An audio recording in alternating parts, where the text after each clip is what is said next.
Hello and welcome to Stuart Warren RC. Now, what you are going to see now is something a little bit different. Just to give you a perspective, I'm in the UK at my parents' house, and I've got here behind me a Flair model. It's from the Scout series. It's called the Legionaire. It's like a fun scale Newport N17. Now, I brought this one secondhand quite some time ago, and then I converted it to electric. Was going to go for nitro, but then I converted it to electric, and I flew it then in the winter, and I've been flying it throughout the spring as well, and a little bit in the summer, but I'm now actually selling this one. So in this video right now, I'm going to go through all the details about the model itself, the conversion and everything else, but this one will now be for sale. I need to clear up some space in the hangar. I don't fly it as much as I should do, so over here in England, I'm going to sell it whilst I'm over here for an event. So if anybody's interested, look out for a post on, I think, one of the BMFA Facebook groups, or maybe on the BMFA classified section, or just message me directly in this video. But anyway, so bit of a strange one, but I am selling it, and I'm using this video as a platform to promote it, because I always like to get videos of projects that I do, even if I end up selling them. So there it is. There's the Newport 17 electric conversion, as I said. Very, very nice. Really happy with it, and we're about to go into the video now, so let's get into it and join me in the past as I talk and open out this video and restoration of the Flair Legionaire. Okay.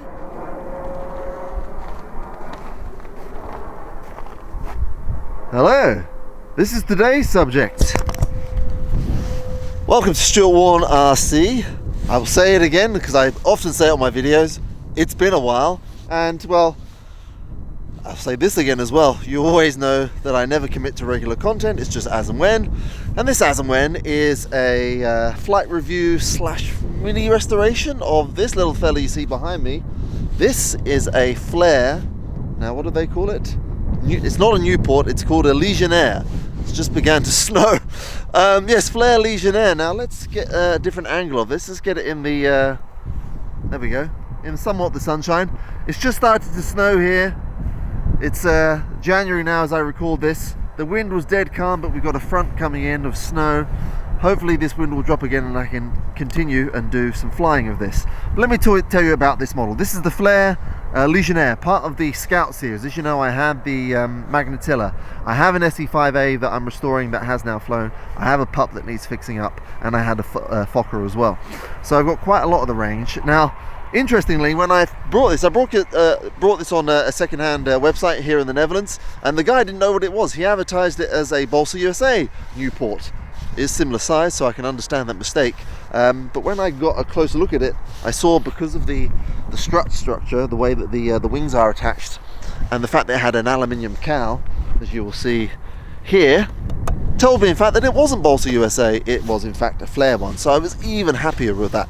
Now, I was happy because I paid 150 euros for this, pretty much as it is, but I paid 150 euros with a OS 44 stroke. Now, I was going to run that with a 4-stroke and have it as my winter nitro flyer, but when I took the cowl off and looked closely at it, the wood wasn't really good enough to give it another lease of life with nitro, so I went electric. And I'm going to take the cowl off in a minute and give you more details on that. But yeah, 150 euros I paid. The engine I can keep or sell, maybe for 50 euros, so 100 euros all in, and I just had to add my own electronics when I converted it. It's actually just a Tundra motor in here, on a 13 or 14 inch prop, 14x7 prop, and it worked out really well. The model was built, as you see. It had some damage that I fixed here. It's done, it's a nice neat job. There was also a crack on the side of the fuselage, which, if I come up here, you can see I did glue, but then when I did glue it, the CA ran, which really upset me, but actually it kind of looks like an oil streak now, so I'm not so worried about it. I have added this 3D printed rotary motor. Okay, it's not particularly scale, but it is the type of motor that would have been fitted to this, and it definitely gives it a better finish. In fact, let's see if I can turn it around now in the sunshine, as long as I'm not pressing on the wing. There we go, get a better view of that dummy engine in there. I will take the cowl off in a moment and show you about that, show you how that goes together rather. Just want to get it in such a way that, no, it's not going to work. I have to do it this way. There it is in the sunshine. So I'll explain, of course, as well how I get the battery in, but this gun that I added is magnetically held, so that's just removed, and then this hatch comes off. But what I'm going to do, I'm going to get the model in a better position. God, it looks really nice there. I'll get the cowl off quickly, give you a quick look of how it looks under there, how I did the electric conversion, because it was a relatively straightforward thing. There wasn't much damage on the model. It wasn't so fuel soaked that I needed to completely rebuild it. So in a long weekend I got it converted, but I'm going to take the cowl off and show you how I did that and how the battery installs, and then if this snow passes and if the wind drops, I'll give you a little flight demo too. Hello. Okay, so we were at the field and I promised you a look under the cowl and to give you an idea of how I did the conversion and how I got the battery installed and everything. But I realized when I was at the field I didn't have my tools at hand, so I've since done the flight, which we'll cut back to in a minute. But right now I've now returned from the club and we're on the bench. The sun is still bright, so I'll give you that quick overview. So we go forward. Here she is with the wing off. That's the fuselage, obviously. And well, we'll start from here. This is the cowl. This is the 3D printed Lerone that I installed. Now if I can just get this off one-handed, let's see, give it a little wiggle, there we go, off it comes. I'm not going to show you the back side because, well, I can do it. It's just hot glued in there. There is some nose weight, so it's not very pretty from the back. From the front it looks rather good. That all comes off in the cowl.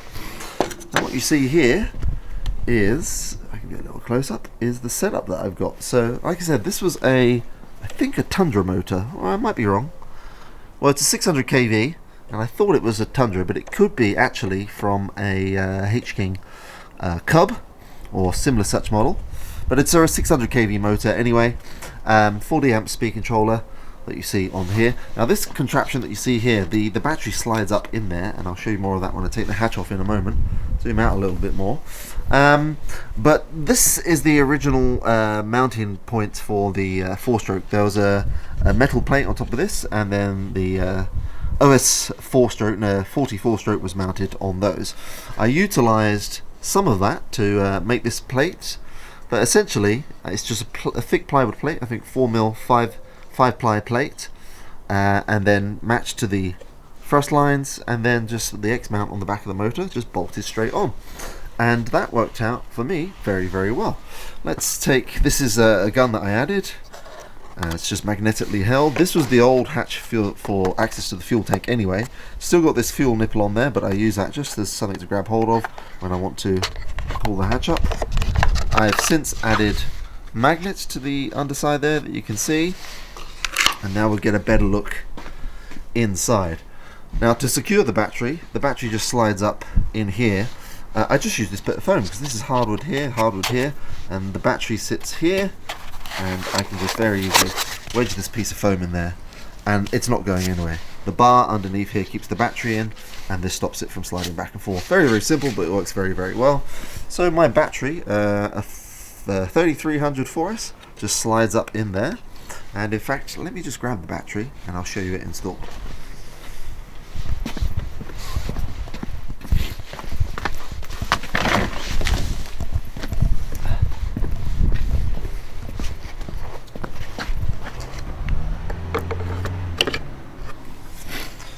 Okay, so we're back. We've got the battery now. This is the battery that I made to fit the model, and with it installed it balanced perfectly. This is a 3300 4S, and I'm going to show you, if I can one-handed, how I just wriggle it in there. A little bit of a wiggle.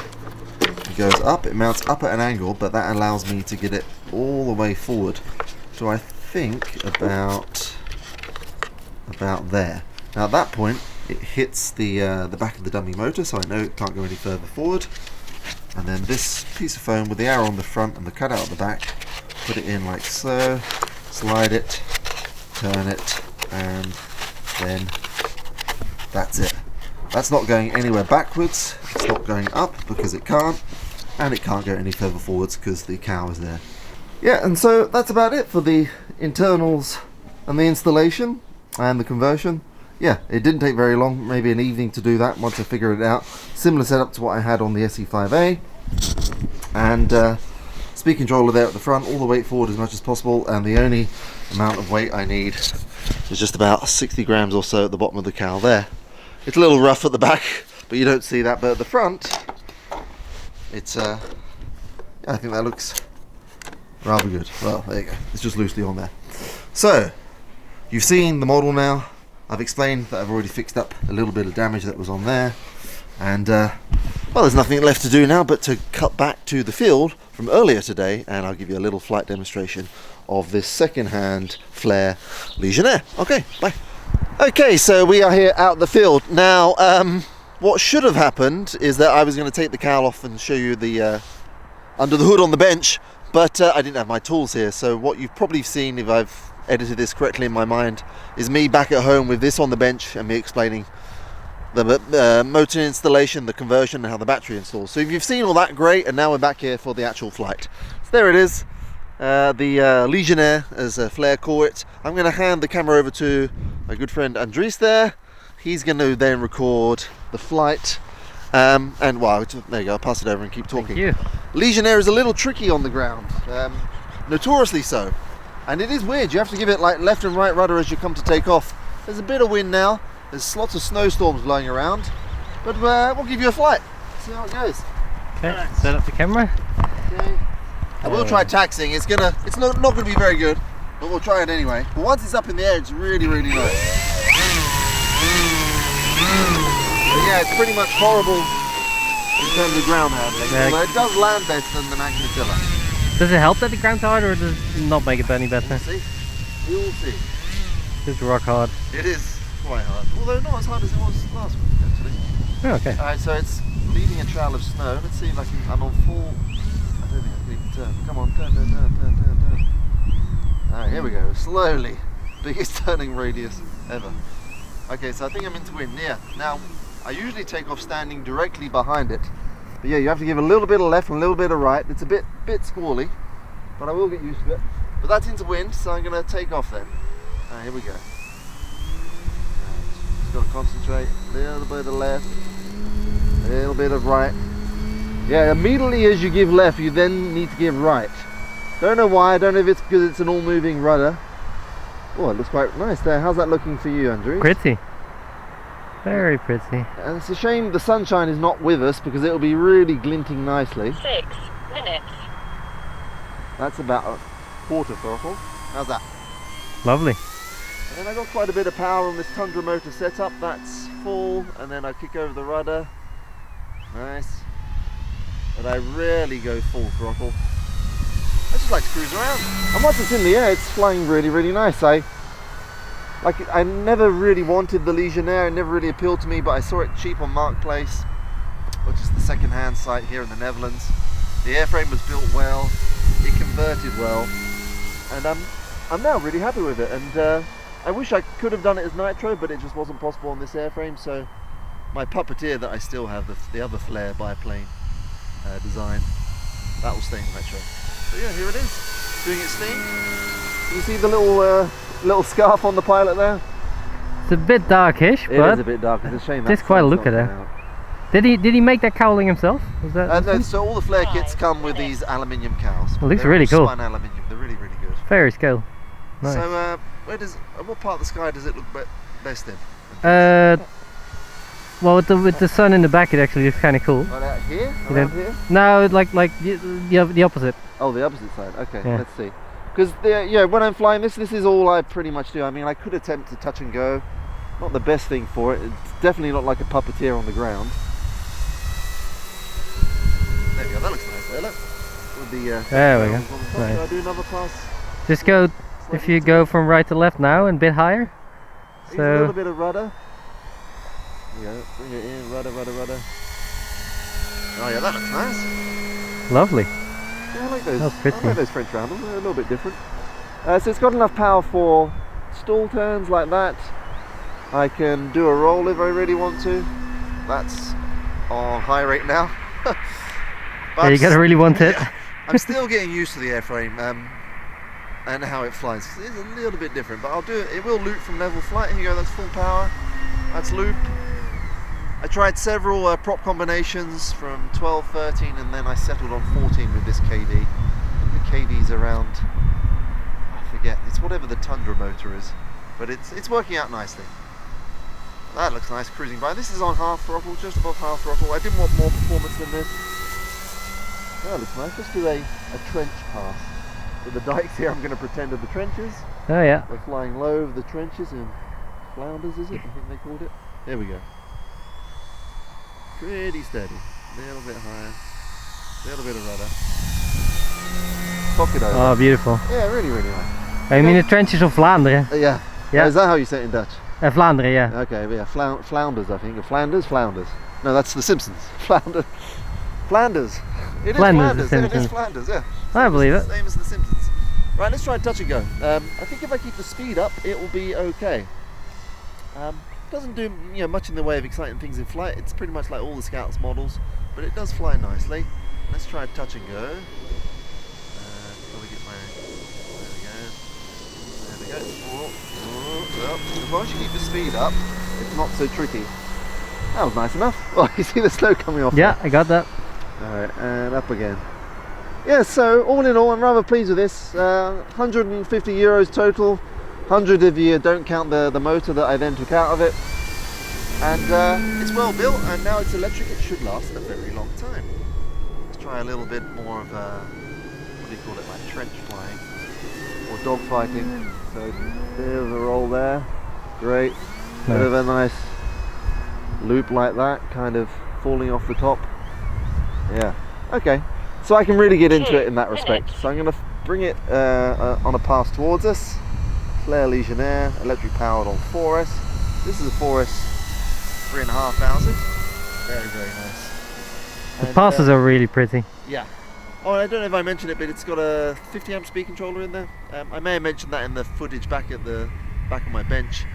Anyway, let's bring it into land. Okay, keep the power on just a little bit, let it gradually lose speed, reducing power. Flaring, a little bit bouncy. Wasn't so happy with that. But yeah, handling on the ground is not great. Let's see if I can. Because it's just got it's a fixed skid, but it is it's got some suspension. There you go. Here it comes, tootling along. Really quite nice. Soaking wet now. I believe that. Engine off. Oh, there we go. Just stop that. Yeah, so let me show you very quickly the underside. Soaking wet as it is now. There you go. It's just fixed, but it's got a little bit of spring in it, I guess you'd call it. But he's done a really, really nice job with the finish of this, so I was really pleased. And now, as electric, it will last for years, unless I crash it, of course. So yeah, really happy with that. On the 3300, I get around 10 minutes of that kind of flying. It can be transported just like this for me. Really happy with the 3D printed Larone. Thank you, Frank Born, my friend Frank Born in Germany of Airborne RC, who printed this for me. And again, you saw how it looked inside with the bench, but a very easy conversion using the existing motor mounts. I had to make up a bit of a battery tray, but that worked out well. So yeah, rather happy with that second-hand purchase. So that was the Flair Legionaire. I've still got the Flair SE5A video to come at some point. That is covered, that has flown, but it hasn't been painted yet. I'm waiting for the warmer spring weather before I paint that and finish that, so look out for that sometime later in the spring. Thank you very much for watching me here at Stuart Warren RC. Thank you very much, Andres, and there'll be another video at some point soon. I am going to work on that Spacewalker too. Got to get that finished. Alright, thanks very much for watching, and I'll see you next time.